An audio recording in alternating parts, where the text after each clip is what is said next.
lines. Also this afternoon, importers and exporters say they are bearing the brunt of the current erratic power supply as the frequent power cuts affect port administration, leading to delays in clearing cargo at the port. Speaking to Joy News, Executive Secretary of the Importers and Exporters Association of Ghana, Samson Asake Awingobit, urged the Energy Ministry to release a timetable to avert more losses to the business community. I've been joined by Carlos Kaloni, who is on this beat for us. Carlos, paint a picture of the toll the power cuts are having on the port. All right, Aisha, this morning I visited the fishing harbour and the MPS area at the main harbour itself. And so at the fishing harbour, I interacted with coastal operators who actually expressed concerns over the erratic power supply.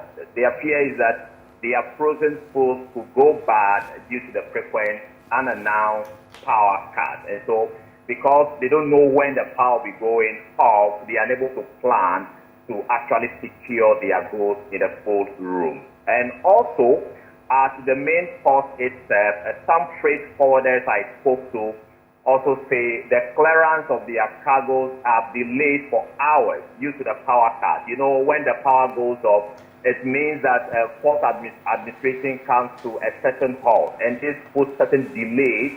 And at the end of the day, they believe that this not resolved quickly will lead to payments of demurrage on their part. So from the aspect of the freight forwarders, they are expressing concerns, and also from the those operating cold rooms, they are also expressing concerns over the erratic power supply currently. Carlos Kaloni is our reports are monitoring this for us. Thankfully, we have Samson Awingobit, who has also joined us. He's the Executive Director of the Importers and Exporters Association. Exactly how is this affecting your work, as you put it? Well, thank you very much. I think it's not too far. What I'm going to say will not be too distant from what Kaloni is reporting. I think I remember on our platform since last 2 weeks or last week, the complaints was that even there were containers that a vessel that has arrived at MPS and containers were supposed to be transferred to other outside terminals. Okay. We call them the ICDs. As a result of, there was a blackout. It affected the MPA.